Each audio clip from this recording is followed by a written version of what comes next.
Tangan kanan naik setinggi telinga. Dari 5 berdasi. Apakah artinya itu? Negara kita telah merdeka. Suara mengguntur, mengucapkan salam nasional merdeka.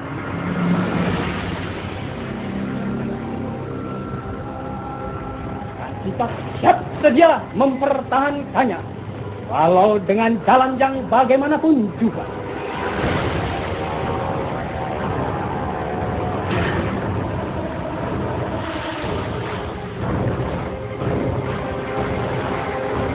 Merdeka!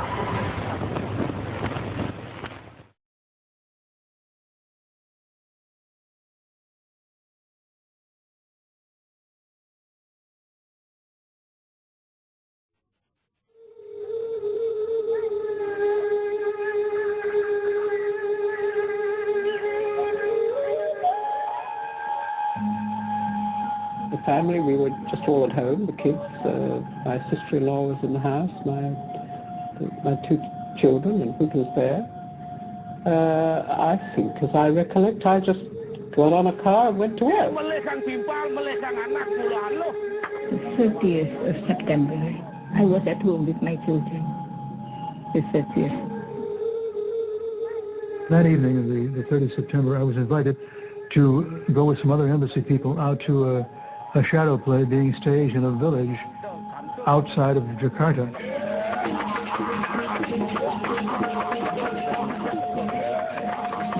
And it was a lot of fun. And we were there until, I think it was almost 1 o'clock, 1:30 when we left. On the night of September 30, 1965, I was in Jakarta. In fact, along with a number of other diplomats, I attended a wayang kulit performance, actually not too far from the home of General Yane, one of the generals who was murdered later that night.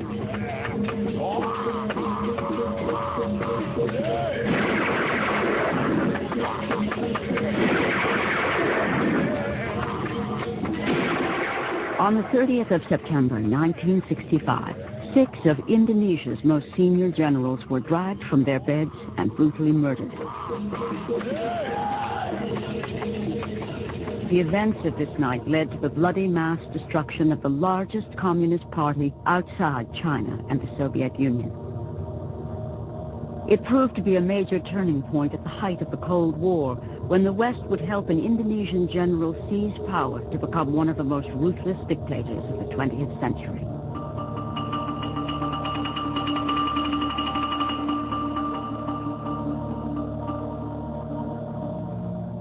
The United States, Britain, and Australia had desperately wanted to see the overthrow of this man, Sukarno, the first president of Indonesia.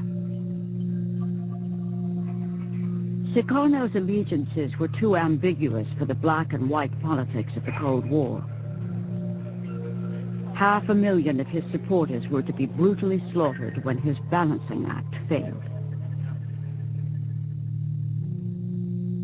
But buried deeper than the hidden bodies is the story of the West's involvement and of the deadly propaganda war that still obscures the truth to this day.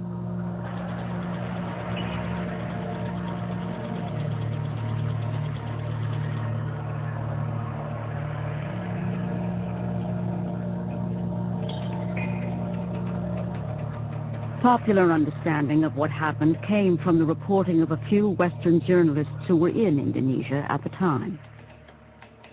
But it was a difficult story to cover, and what they did report was manipulated, cut, and buried in the back pages. This film tells the tragic story of what many would still prefer remain buried as a forgotten footnote of the Cold War. The man who came to power, General Suharto, established one of the most durable and corrupt family regimes of our time. He and his army have the sinister distinction of murdering more of their own people than any other regime supported by the West.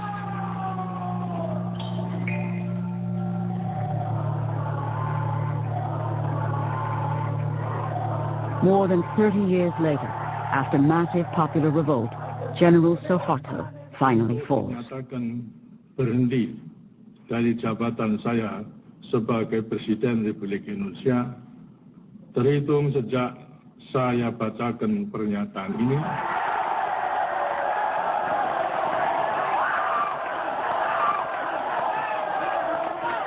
With General Suharto out of power, some Indonesians now feel bold enough to question the corrupted versions of their history.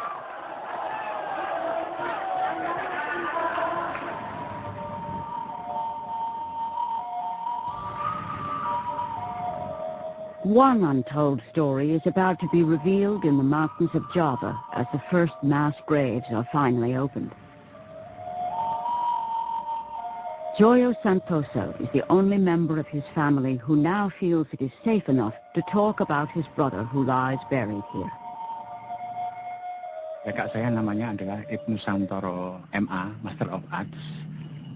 Di sini adalah dibunuh, kemudian ditembak, kemudian dimasukkan ke dalam lubang, ya, 2 lubang yang ditumpuk satu persatu.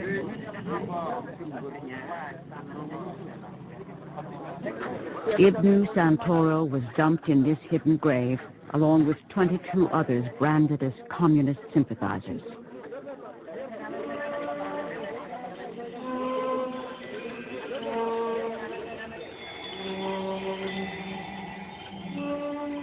Another legacy of General Suharto was hundreds of thousands of political prisoners.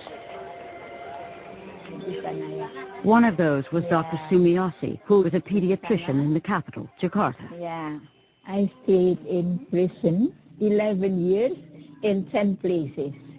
Yeah, okay. Yeah. Dr. Sumiyosi was arrested without warrant, then detained without trial for allegedly being associated with the Indonesian Communist Party, the PKI. My crime is only that I was member of the HSI, and the HSI, it is the Indonesian Scientist Organization. It's a legal organization, but they think that the HSI was a branch of the PKI because HSI always worked for the people, and the army, they are very stupid. They are very stupid, very, very stupid. It is only now, too, that those forced into exile are finally free to return. Like Carmel Budiarjo, an English woman who settled in Indonesia in the 1950s. I returned to Indonesia as part of the victory of the Indonesian people in getting rid of Suharto, because as long as Suharto remained in power, I would never have been able to get back.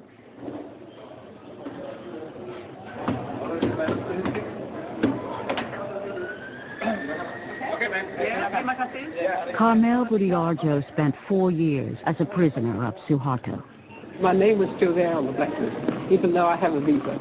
They were under the impression that they would have to go to the commander of the army to get clearance for me. And then suddenly, everything vanished. All the problems vanished, and they said, oh, you can go in, it's all right. Carmel is now a human rights campaigner.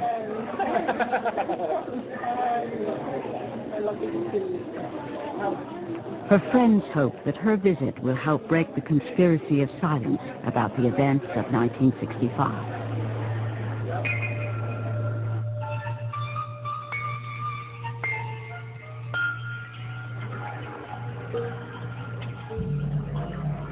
Who was this leader of Indonesia that the anti-communist West was keen to depose? Sukarno was born in 1901 in Java, the dominant Indonesian island. He grew up under the demeaning rule of Dutch colonialism.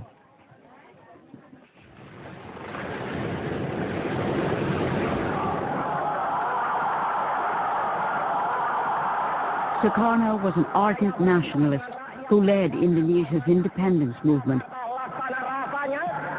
He became president of the new Republic of Indonesia in 1949. Belum ada yang menandingi Soekarno sampai sekarang. Dialah yang mengerti nasion Indonesia itu. Karena itu juga Soekarno lah yang tidak jemu-jemunya menganjurkan tentang nation and character building.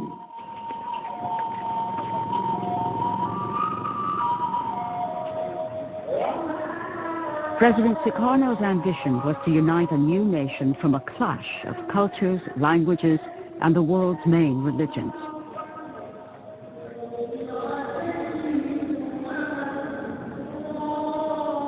Indonesia is the fourth most populous nation on earth and the world's largest Muslim community.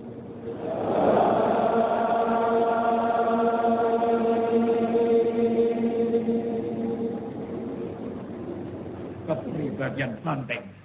Maka karena itu, ayo maju terus, jebol terus, tanam terus.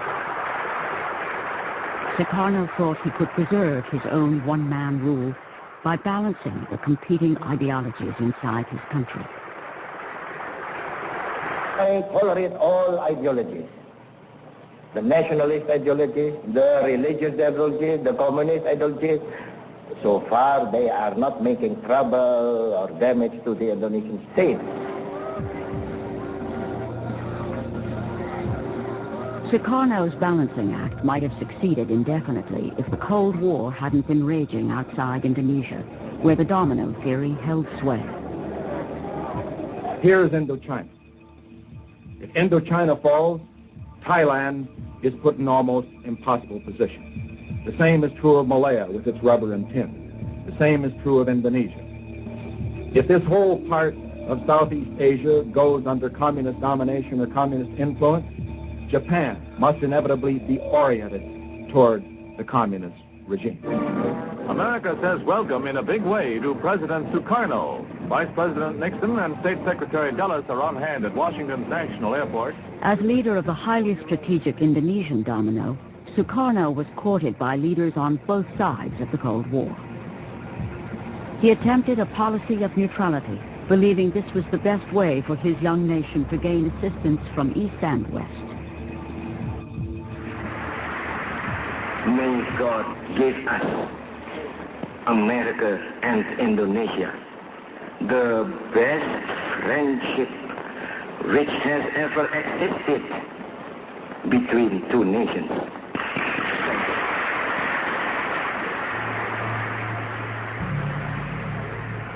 Only 3 months after his address to Congress, he visits China and the Soviet Union. This was interpreted by Washington as going over to the communist enemy.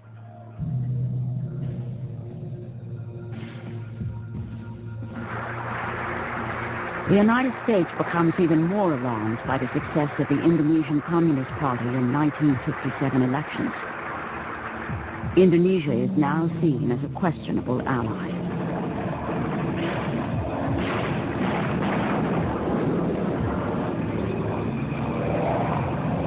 In the largest covert operation since World War II, President Eisenhower backs rebellions against Javanese rule in the outer islands. Let's face it, the United States made a horrible blunder in 1957-58 in supporting an independence movement within Indonesia. It was a disaster. We should never have been in it in the first place, and if we were, we shouldn't have been in it the way we were. American involvement was revealed when a U.S. pilot was shot down.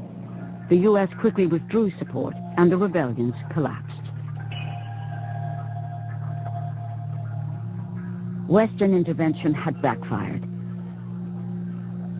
Having stood up to a superpower, President Sukarno's grip on his country tightens, and he becomes emboldened on the international stage. Sukarno uses the United Nations to protest about Western intervention in his region. I hate imperialism. I detest colonialism, and I fear the consequences of their last bitter struggle for life. We are determined that our nations and the world as a whole shall not be the plaything of one small corner of the world.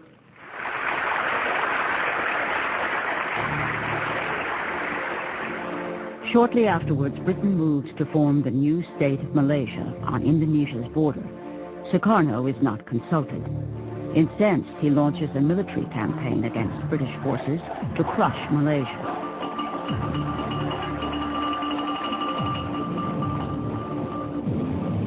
Britain's top propaganda specialist, Norman Redaway, is sent to Singapore to take charge of Britain's propaganda war. What I remember Norman telling me, his mission was very simple. Do anything you can, he was told, to get rid of Sukarno. And he was given a budget. It was a matter of hundreds of thousands of pounds.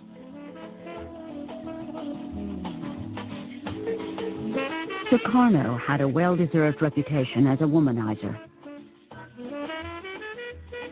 The CIA had tried to undermine him in the eyes of his people by producing a pornographic film with a body double wearing a Sukarno mask.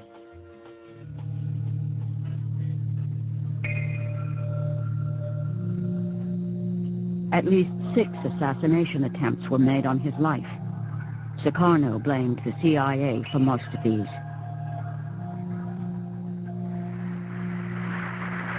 Sixth National Congress of the Indonesian Communist Party opened. By the 1960s, under the leadership of Chairman Aidit, the PKI had become the largest communist party outside China and the Soviet Union, with over 3 million members.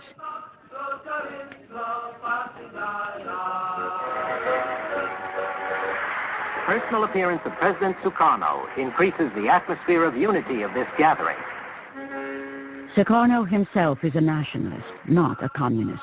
But he depends on the Communist Party because it can mobilize mass support for his political objectives. In return, Sukarno protected the PKI by banning anti-communist press and by restraining the army, also a potent political force in Indonesia. The chairman of the Communist Party had outlined a new approach of a kind of parliamentary road to power.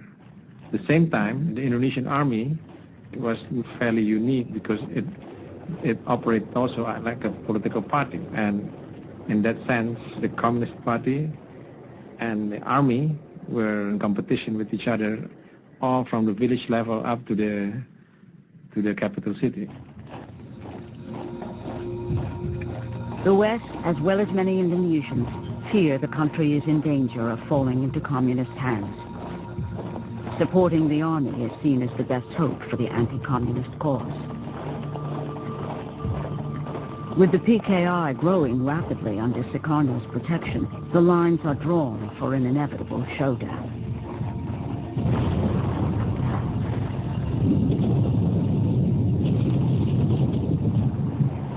To the north, by 1965, the United States is escalating the war in Vietnam.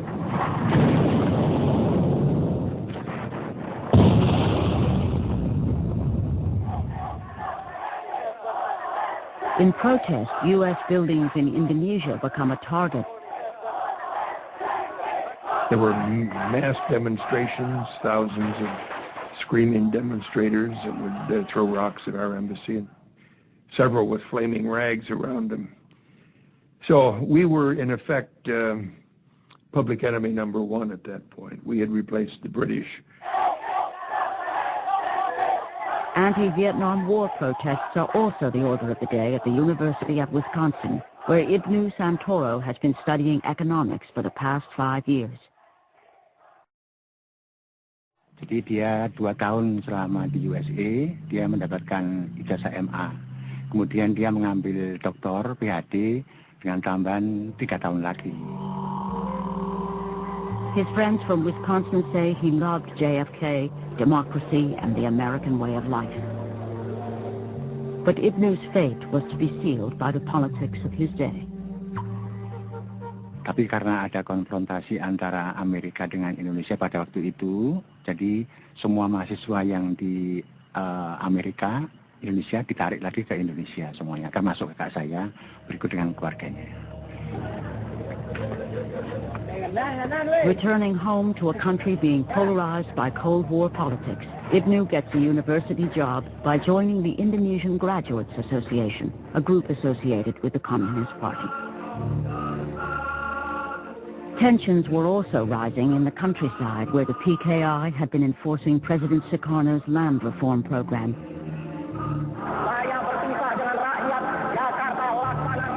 When the UN backs the formation of Malaysia, Sukarno withdraws Indonesia in protest and declares he'll join an axis with Peking and Hanoi.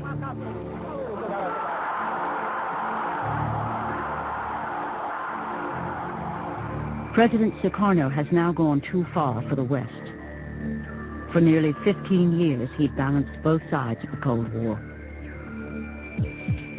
By 1965, Sukarno appeared to be siding decisively with the Communists. The West, with Machiavellian logic, hoped the Indonesian army would step in. If the PKI mounted an unsuccessful coup, it would provide the perfect excuse.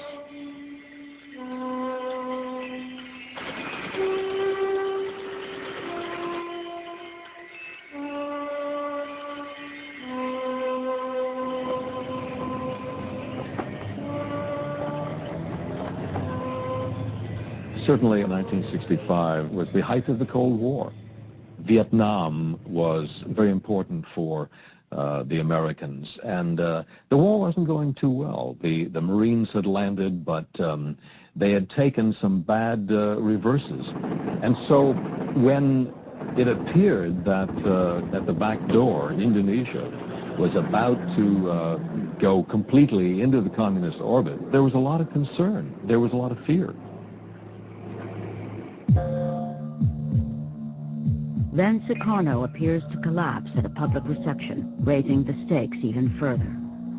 There were rumors that his kidney was failing, and of course put the army on high alert. It did raise questions. If he's sick, what will happen if he dies? Who will move? Who will take over? The PKI do it by themselves? Will the army do it? Will God knows who else do it? Rumors circulate that an Army Council of Generals, backed by the CIA, is plotting to overthrow Sukarno. Army was clearly keen if Sukarno became incapacitated, they would seize power.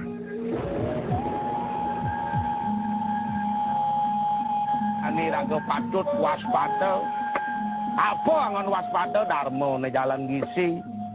Angon munahang sahanane ngomo darawake betewa ratu cicing boros dugas pidan sing kita ane tata tutuk rakyat tadi sengsara lantas tuh.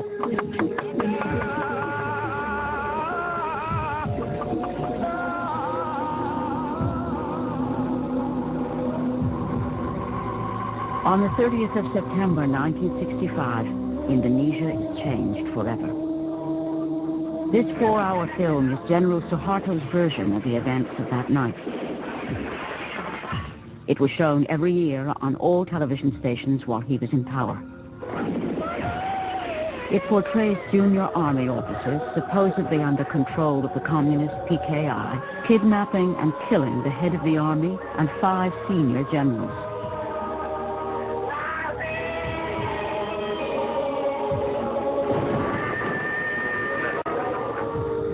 General Suharto puts down the so-called 30th of September movement and heroically saves the nation.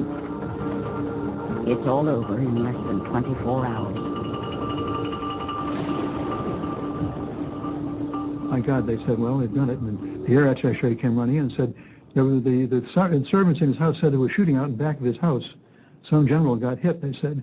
Turns out to be Panjaitan, who lived right behind him there. And said, well, this is beginnings of a very upsetting environment. But we didn't know what the heck was going on.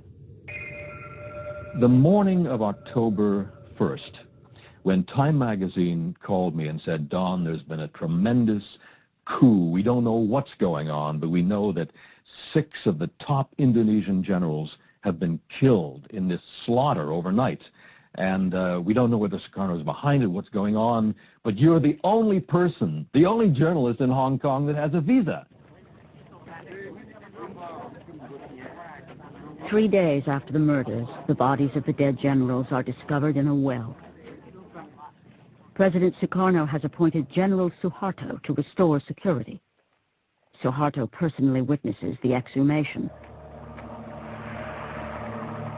Suharto also closes down the civilian press. The army-controlled newspapers run false but graphic stories telling how communist women had tortured and mutilated the generals, gouging out their eyes, cutting off their sexual organs, and dancing over their bodies.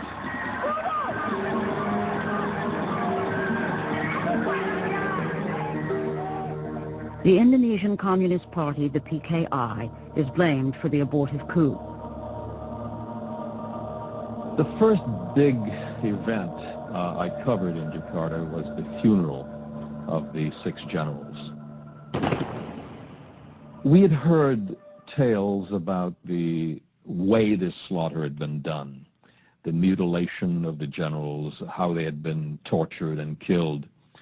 And we had no way of knowing it. We didn't speak to any eyewitnesses.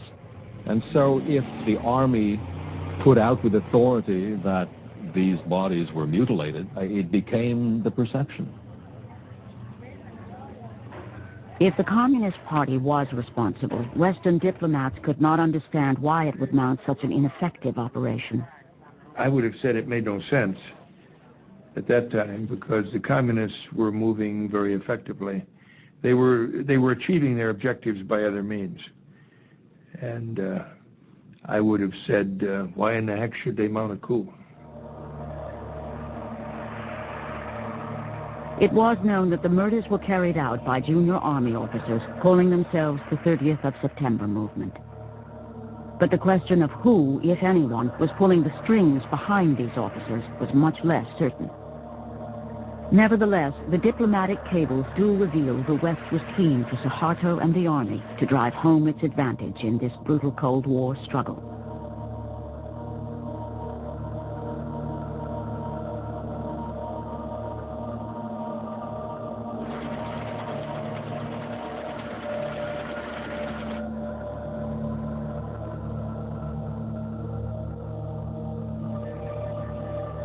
In the 3 or 4 weeks following the putsch, Norman Redaway put together a radio program which was then sent back into Jakarta and broadcast to Indonesian people, in the Indonesian language of course, purporting to be an Indonesian-sourced program.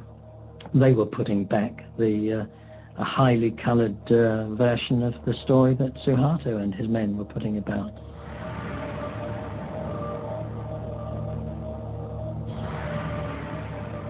The British-made propaganda program called The Voices from the Well was broadcast from a radio station set up next door to Suharto's house.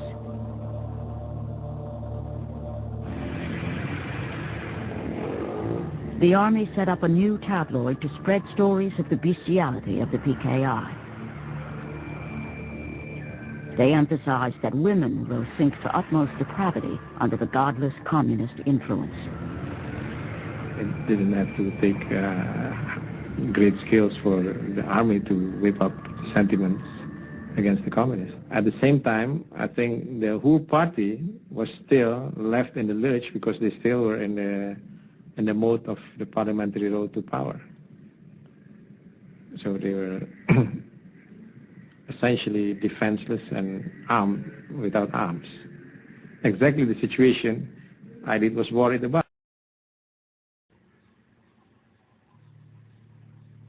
Chairman Aidit, the communist leader, went on the run in central Java, telling people to defy the accusations against them by carrying on as usual.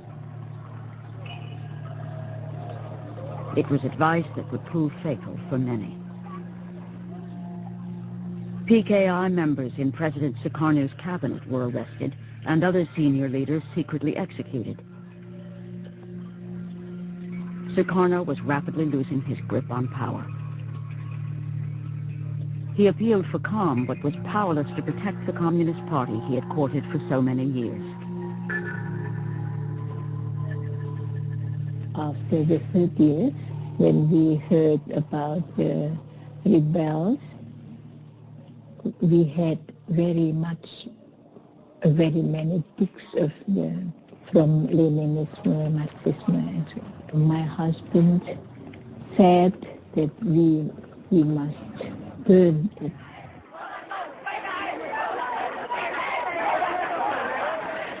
Mobs of students hit the streets in protest against the PKI. The army supplied them with lists of targets to be attacked. The Communist Party headquarters was the first to be destroyed. As time went on, we saw that the anti-Sukarno factions of students gained in strength and importance, and of course they were manipulated and steered by the army. I often saw army officers talking with or conferring with students, letting them know how far they could go that day.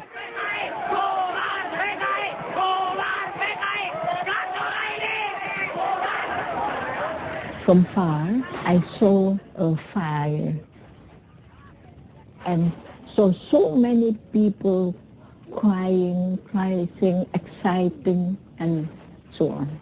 And I said to my driver, "Oh, stop, say, you must, we should drive on." Dr. Sumiyoshi was coming home from work when she saw her house in flames. Did you ever go back to your house, or was that the last? Oh, no, not anymore to my house. It's already destroyed by the 2 or 3 trucks hired by group of Suharto. Dr. Sumiyoshi and her husband left their 3 children with relatives and fled.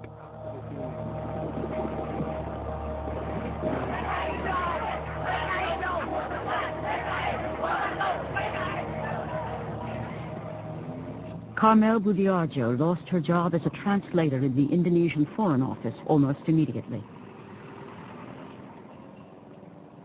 As suspected communists, Carmel and her husband were arrested by the military. I was sitting in the small room on the side here, and the soldiers came in and they asked for me. But where I was arrested in the front room.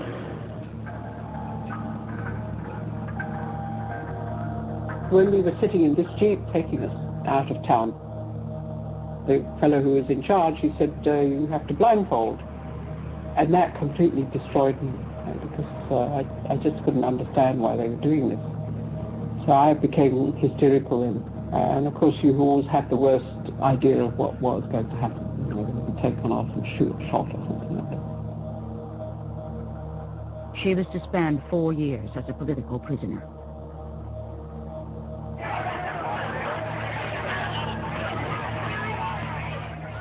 In the capital city, even people with the most tenuous links to the PKI are arrested en masse.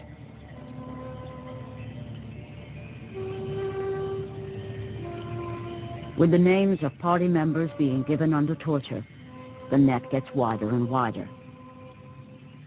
Dr. Sumiyoshi and her husband are caught on the run. When Suroso called me for an interrogation, and he is very, very cruel, he said, "Are you a member of the PKI? Oh no. Are you doctor of the CC? I am not a member. How can I be a doctor of that?" As the wife of a party member, she was threatened with electric shock torture when she would not cooperate. Oh, my heart beat it so hard, maybe that somebody can hear how hard it was. Then I blew him on his stomach. "Hey, Pak Tengah, don't do it, Pak. Don't do it. Please don't do it." Why? I am electrophile. What's that? Electrophile.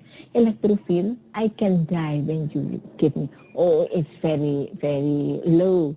Although it's low, how low it is, I can die.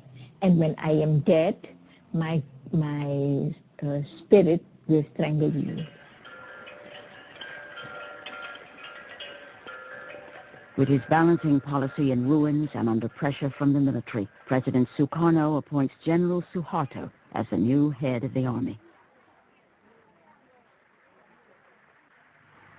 I, President, Supreme Commander of the Armed Forces of the Republic of Indonesia, appoint Major General Suharto. I appoint him as Minister, Commander of the Army. Now in official control of the army, General Suharto plans the systematic destruction of the Communist Party.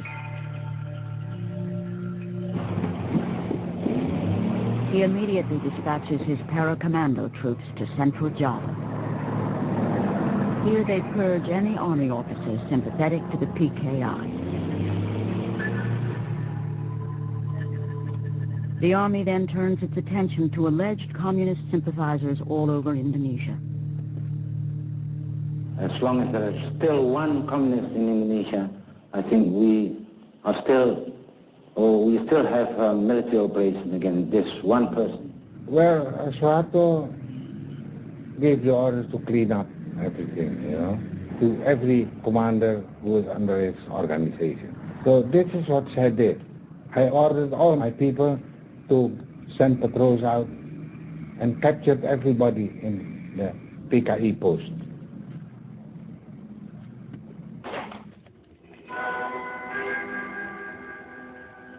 Captured PKI leaders at first stuck to their principles of keep your mouth shut or you don't know anything, can't do anything, and don't understand anything. But the operations has found an efficient answer to these slogans by launching the drive of surrender, support the government, or die.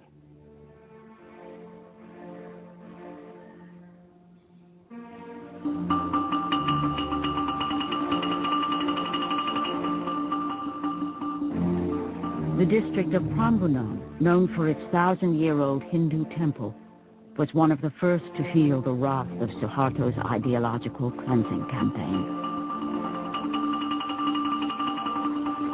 The army swept through Java, looking for communists, stirring people up, and they came upon many peasants, and the soldiers would say, you're PKI, you're communist.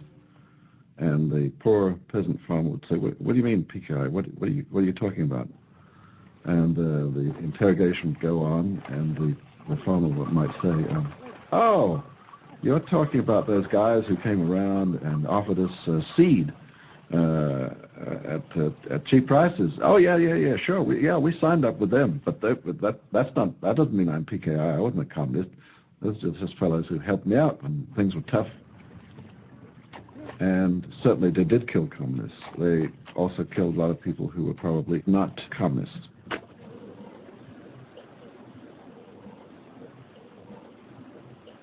Sudah dipuruki kan ngumpul yang mati kepedil wonten lepen iki. Sore dari ruangan anu nggih ngubur. Ana sing sejarah niku nggih akeh ning kula mboten ngerti. Wong dililang kok lesawengi.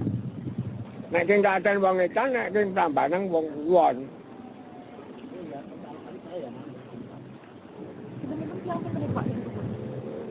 Nek elingan kula nggih antane 800-an nggih. Liwat.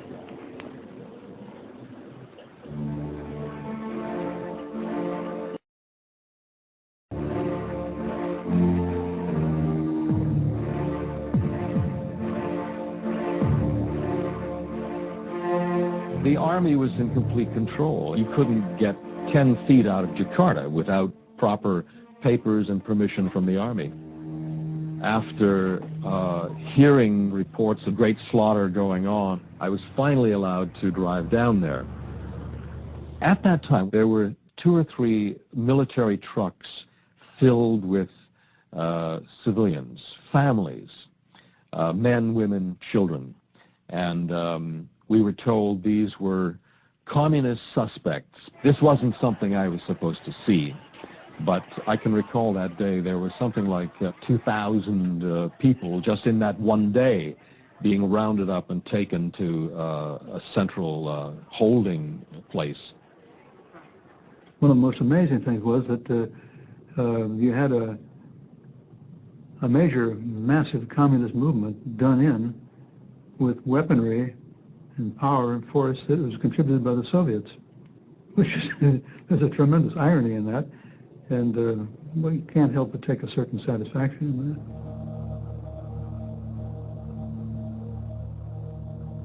In Yogyakarta, Ibnu Santoro's name is given to the army. Jadi itu tepatnya adalah tanggal 10 November tahun 1965, ya. Kakak saya didatangi oleh 2 polisi militer, ya. Kemudian dijemput, kemudian dibawa untuk ke kantor polisi militer tadi itu. Terus kemudian pamit dengan istrinya sama anaknya dicium, terus kemudian sudah tenang aja. Saya mau ada urusan sebentar dengan pihak yang berwenang.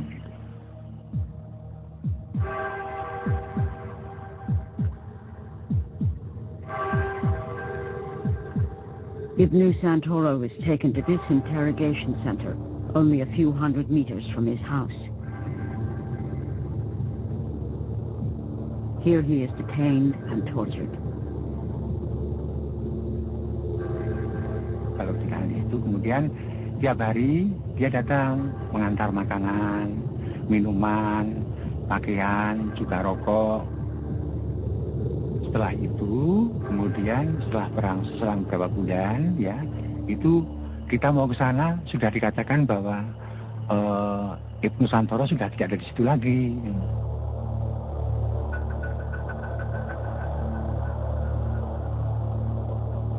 Ibnu is taken on a 4-hour drive with 22 others. One of Ibnu's fellow prisoners on the truck manages to write a list of everyone's names on the journey that day. He persuades one of the soldiers to draw a map of their final destination, which makes it back to relatives.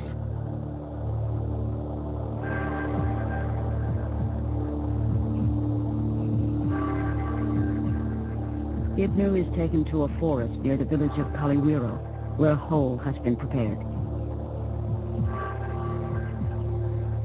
Here he is shot in the back of the head.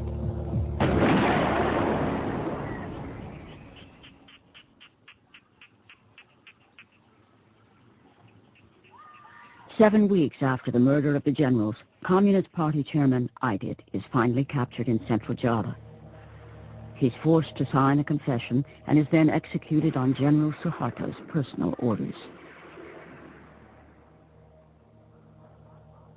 The once invincible President Sukarno is now powerless to prevent the wholesale slaughter unfolding in his country.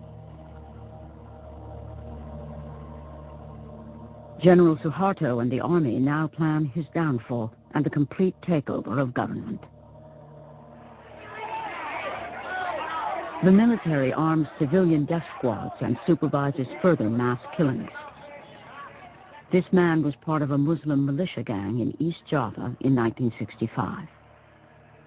Sometimes, all the students were collected in a certain place and then instructed by a certain leader from the army, and they distribute to us a number of people, and ask us to kill them. So we know exactly that this is organized. The U.S. provided secret financial assistance.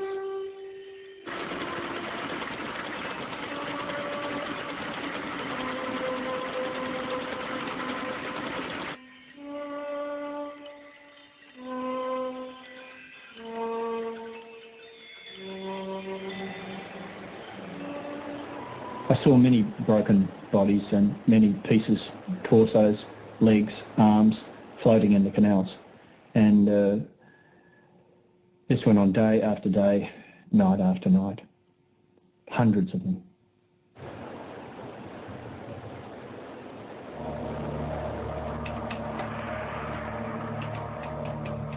Although there were several journalists inside Indonesia filing reports, the true story of a one-sided slaughter did not immediately reach the Western public. I reported many interviews of catastrophic occurrences, but a lot of them didn't see the light of day in newspapers. I wrote a daily file for Time magazine, and I also sent reports to the BBC and to NBC News. Most of my material was going through other journalists who were staff people in Singapore, and they would edit my stories, discard my stories, because they didn't believe them. It's incredible that they could second guess and kill my stories that I was gathering on the spot. In the mid-1960s, at the height of the Cold War in Southeast Asia, stories that might engender sympathy for communists were not welcome. In this context, most newspapers and broadcasters reported the Army's death squads as engaged in a civil war.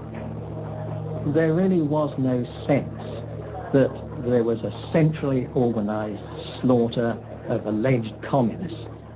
It was being presented from all directions as a sort of running battle going on between, organized communism and an organized army. It was a cleaning up operation. It was not a slaughter. The word slaughter didn't pass anyone's lips at that time. The scale of it was not understood.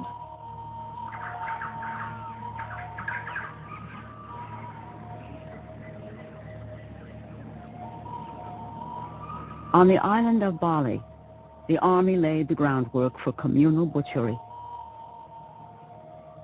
Propaganda teams toured the countryside, spreading stories of PKI plans for women to seduce and castrate soldiers to obtain weapons.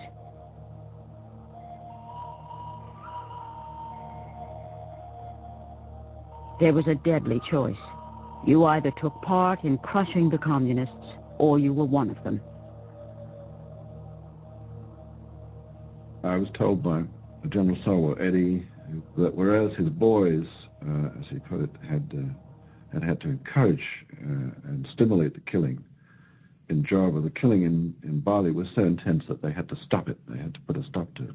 Di sini banyak sekali orang dipotong.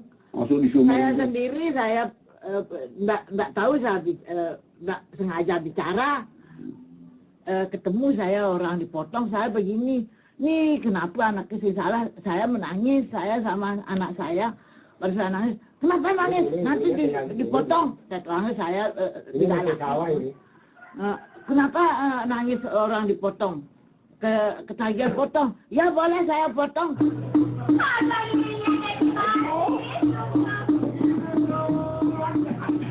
Today, the tourist brochures sell Bali as an exotic paradise. They don't mention that 80,000 people were butchered here in the space of only 2 weeks.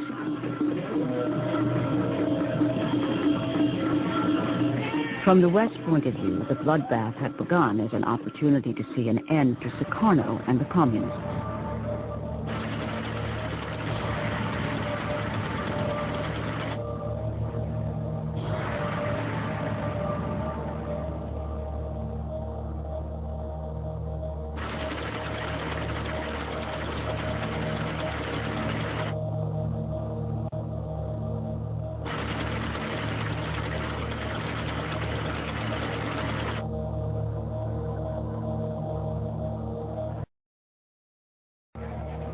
Some news organizations outside Indonesia were instruments for broadcasting Western propaganda into Indonesia.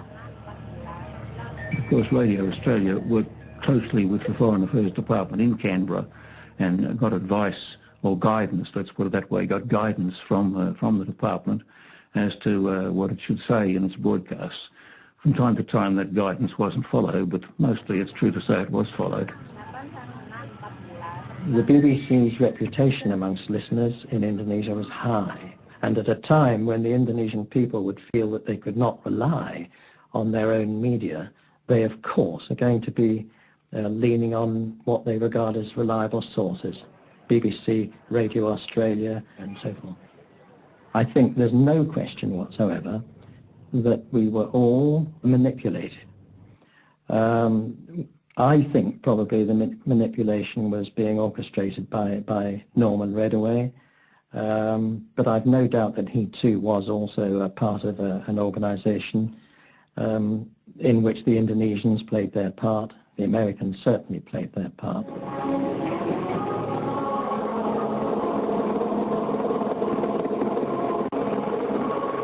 Six months after the murder of the generals, hundreds of thousands of communists and their alleged supporters lay dead. General Suharto's troops surround Sukarno's palace, causing him to flee by helicopter.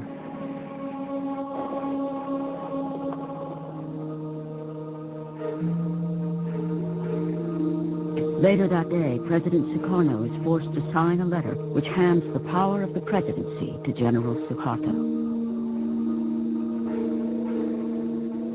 Suharto immediately uses the letter to arrest 13 members of President Sukarno's cabinet and to legitimize the slaughter of suspected communists. Jelas dan kita semua tahu bahwa kekacauan dan ketegangan sekarang ini disebabkan karena PKI. Saya menggunakan surat perintah ini untuk membubarkan Partai Komunis Indonesia. Dikiranya SP 11 Maret itu satu transfer of sovereignty, of authority. Padahal tidak. Despite President Sukarno's objections, General Suharto had effectively wrested control of the Indonesian state. His takeover was reported as a gentlemanly affair in the London Observer and welcomed in the New York Times, which hailed Suharto as a gleam of light in Asia. I welcomed the Suharto regime, and most of the journalists did. It was the first time order had been seen in Indonesia for about 10 years. The Economist in early to mid-1966 started peddling the US line that Indonesia was safer under a disciplined rule. That certainly was true. It was safer. But to deny the level of destruction and human tragedy that had taken place seemed to me quite idiotic. The majority, I think, of the press was looking the other way. You know, there was no condemnation of it, I think. It was kind of tolerated and accepted. In fact, a kind of welcoming that Indonesia was joining the fold of the anti-communist movement. The Indonesian domino ultimately fell on the western side of the Cold War divide. Compared with getting bogged down in Vietnam, it was seen as a clear victory for anti-communism and for President Lyndon Johnson. Visiting Vietnam later in 1966, LBJ was to invoke Indonesia as a rallying point. He told U.S. troops that their exploits were the reason why people in Indonesia were enjoying freedom that they didn't previously have.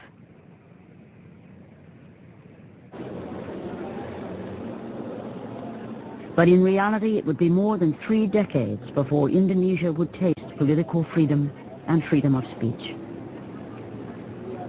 Now, after General Suharto has fallen, Indonesians can finally question his official version of their history. Like Professor Arief Budianto, the forensic pathologist who in 1965 was called to examine the bodies of the dead generals.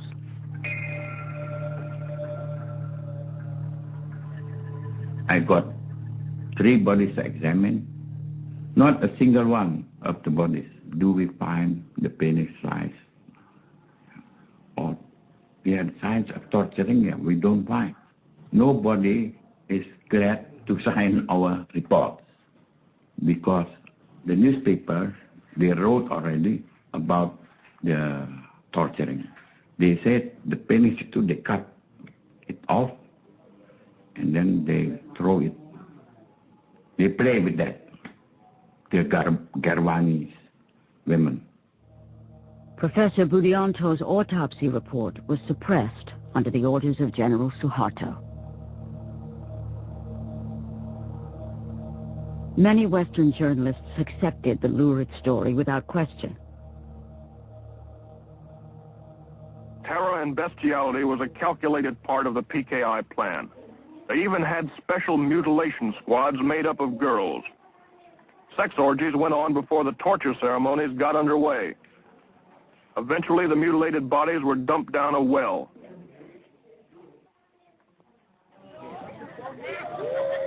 This monument was built at the place where the generals' bodies were dumped down the well.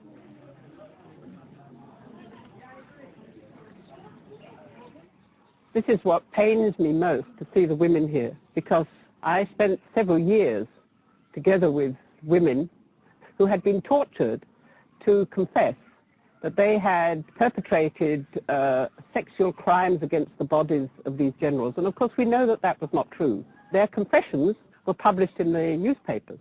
And this was perhaps the most important propaganda weapon that Suharto used to send people out and kill members of suspects, communist suspects, family, everything.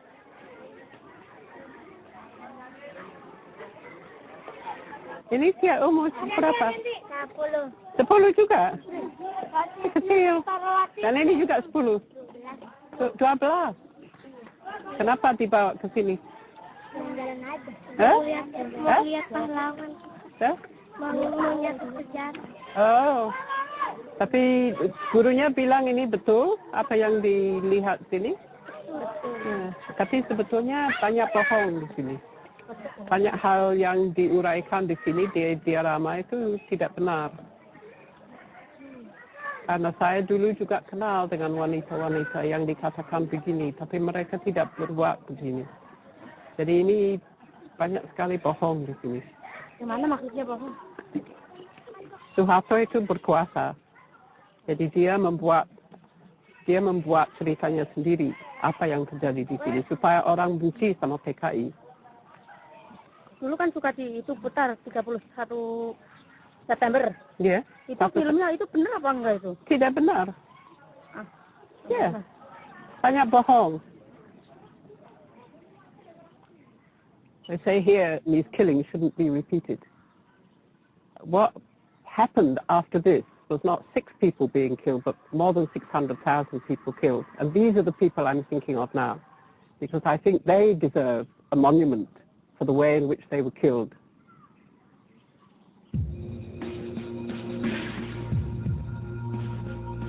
Military courts put more than 1,000 people on trial for the murder of the generals. There were no acquittals. The courts ruled that the Indonesian Communist Party was the sole puppet master behind the murders. Over 70 death sentences were handed down for the crime of having prior knowledge of the plan. But it's far from clear who else had prior knowledge of the plan to kidnap the generals. True responsibility is variously attributed to President Sukarno, General Suharto, and Western intelligence agencies.